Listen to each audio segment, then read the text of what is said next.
Les risques avec les réseaux hydrauliques sont des fuites ou des condensats, avec dégradation par l'eau des ouvrages traversés par les canalisations.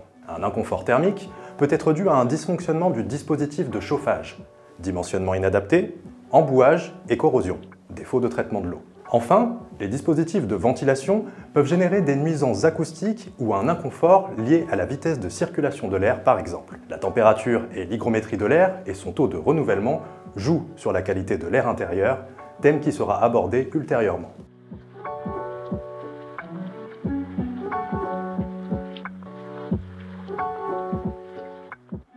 La principale recommandation est de suivre les règles de l'art, tant pour le choix des matériaux que pour le dimensionnement et la conception des réseaux et équipements de génie climatique. NF-DTU série 24, fumisterie, 40, couverture, 43, étanchéité, 61, gaz, 60 et 65, plomberie et chauffage à NF-DTU 68.3, installation de ventilation mécanique. Il faut veiller, en particulier pour l'eau chaude sanitaire, à limiter les accidents de parcours des canalisations, éviter les bras morts et une vitesse de fluide insuffisante.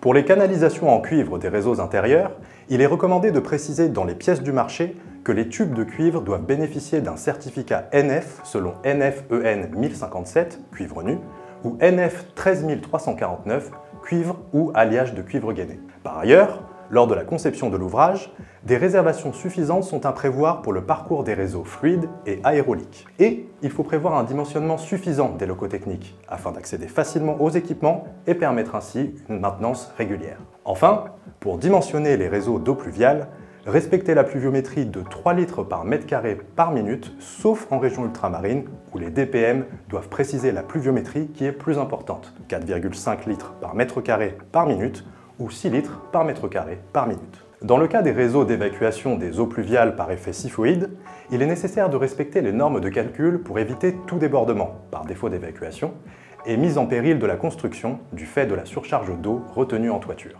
Il est recommandé de choisir une entreprise avec une qualification Qualibat, appropriée au type et à l'importance des travaux envisagés. En complément de ces principales recommandations, pour limiter le risque de légionellose, maladie rare mais grave, il faut d'une part se reporter à l'arrêté du 23 juin 1978, modifié en novembre 2005, imposant notamment une température de l'eau chaude supérieure ou égale à 50 degrés Celsius, et d'autre part, respecter les obligations concernant le recyclage.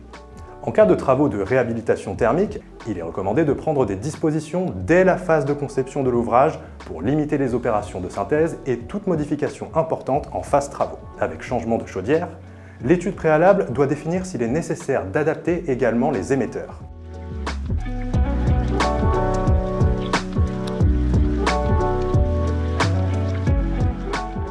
En phase chantier, les canalisations doivent être celles prévues en conception.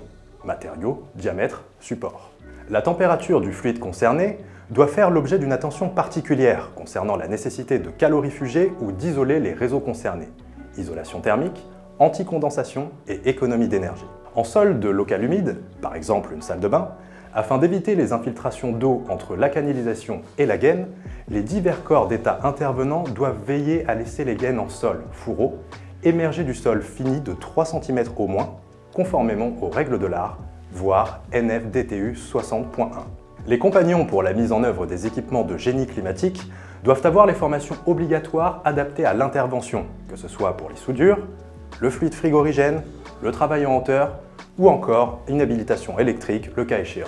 Les compagnons, pour leur sécurité, doivent être équipés des EPI et respecter la recommandation collective de sécurité.